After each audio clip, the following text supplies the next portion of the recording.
एका झाडाला दोन लिटर पाणी टाकलाय. नाही, एक पुडा पाणी किती गेलं त्याचं 1 किलोचं? 1 किलोचं 200 लिटर मध्ये 1 किलो पुडा टाकलाय. आणि प्रत्येक झाडाला तुम्ही 2 लिटर पाणी टाकलाय. 100 झाडाला तुम्ही 200 लिटर पाणी दिले. ज्या दिवशी आपण ड्रिंचिंग केली त्या दिवशी आपण आता साईडच्या तुमच्या काकाच्याच बागा आहेत या बागामध्ये गेलो होतो, त्यांना पिवळे पान दिसत आहे.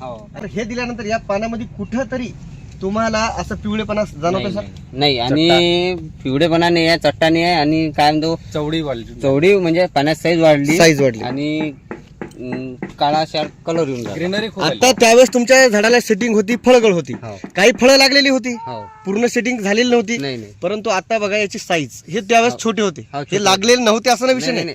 पण यावेळेस हे जे होते याची गळ झाली नाही.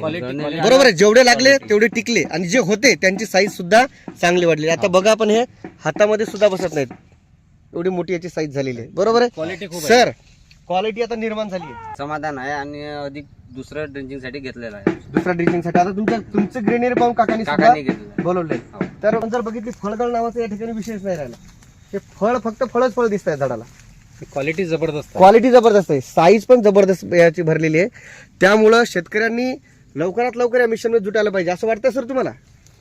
असं म्हणायचं की जे पीक आहे या पिकाला अगोदर काय प्रॉब्लेम यायचे आणि आपल्या मल्टीप्लायरवर काय सोल्युशन मिळाले? याच्या अगोदर ते पिवळे होते आणि पाने म्हणजे सगळे पिवळेपणा, फळगळ. आता जो प्रॉब्लेम नाही राहिला. ओके, आज तुम्ही सांगताय की तुमच्या जमिनीमध्ये काहीतरी बदल घडलाय.